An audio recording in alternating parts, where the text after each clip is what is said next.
নমস্কার বন্ধুরা, চলে এসেছি একটা নতুন ভিডিও নিয়ে। দেখো, অতি সাধারণ একটা রেসিপি নিয়ে এসেছি, মানে লাঞ্চ মেনু। খুব সাধারণ। এই যে ঢ্যাঁড়স পোস্ত করবো, ভাত তো বসে গেছে। ঢ্যাঁড়স পোস্তের জন্য টমেটো, কাঁচা লঙ্কা আর একটু পোস্ত আমি পেস্ট করে নেব।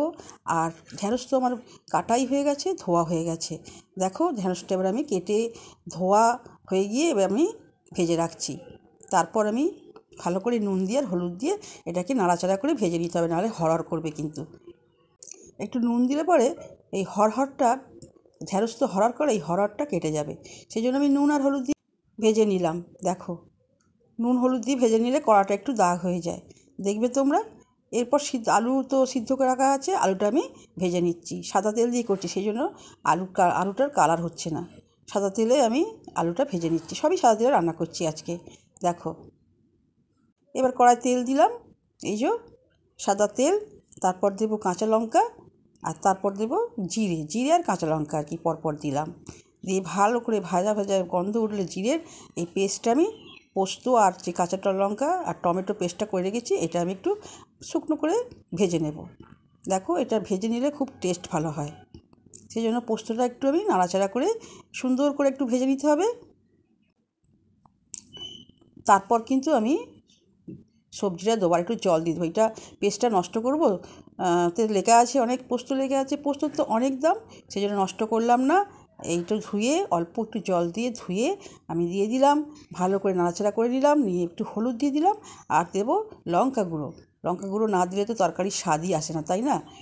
ঢেঁড়সে একটু ঝাল ঝাল করতে হয়, আর একটু স্বাদ তো দিতেই হবে, সাদানোর জন্য তো নুন তো দিতেই হবে। সেই নুন আমি দিয়ে দিলাম। বেশ ভালো করে নাড়াচাড়া করে শুকনো হয়ে গেলে আমি সবজিগুলো সব ঢেলে দেবো। মানে আলু আগে ঢালবো, তারপরে ঢ্যাঁড়স দিয়ে দেবো। দিয়ে ভালো করে নাড়াচাড়া করে, এই দেখো, ঢ্যাঁড়স দিয়ে দিলাম। নাড়াচাড়া করে অল্প জল দিতে হবে, কারণ জল তো আগে তো সেদ্ধ করাই আছে, আর ঢ্যাঁড়স তো ভাজাই আছে। অল্প জলে, সামান্য অল্প জল দিয়ে, যাতে এই মানে মশলাটার গন্ধ না থাকে, সেজন্য অল্প জল দিয়ে নাড়াচাড়া করে নামিয়ে নেব।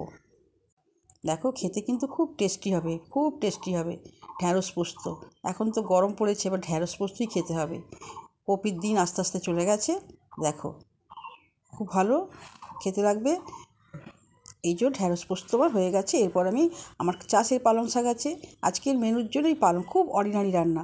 পালং শাক করছি, শিম বেগুন ছিল ঘরে, আর আমার চাষের পালং শাক তুলে নিয়ে ভালো করে নাড়াচাড়া করে, একদম জল দেবো না কিন্তু, একদম নাড়াচাড়া করে শুকনো শুকনো শাকের তরকারি করে নেব।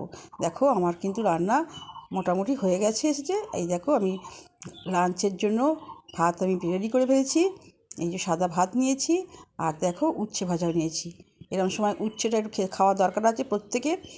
এই যে উচ্ছে ভাজা, আর এই পালং শাক, দেখো শুকনো শুকনো করে পালং শাকটা করেছি।